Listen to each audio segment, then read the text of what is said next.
now, there are more than 50,000 missing adults in the U.S. That's according to a national database. But currently, there's no national system in place to help alert the public when people ages 18 to 64 disappear.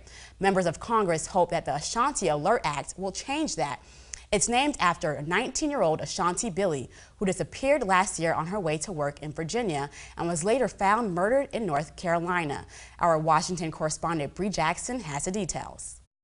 When Ashanti Billy vanished, her parents say alerting the public was a challenge. We didn't know what to do at first. We were just trying to call people, put things on social media. Ashanti was abducted in Virginia and murdered. Police later discovered her body in North Carolina. At the time, the 19-year-old was too old for an Amber Alert and too young for a Silver Alert. To close that gap in the system, Senator Mark Warner introduced the Ashanti Alert Act. It took this tragedy to realize that we had this gaping hole in our system. We took care of children, we took care of seniors, but for young adults or just adults generally, there was no alert system. Ashanti Billy's parents worked with members of Congress to craft the legislation.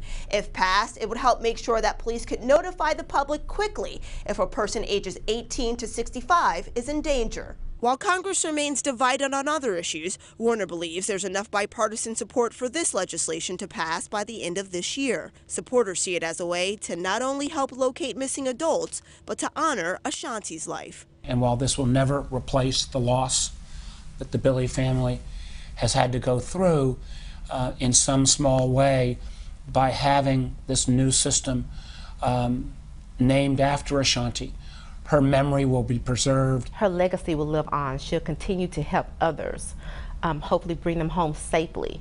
Putting the Valley first in Washington, Bree Jackson, WZDX News.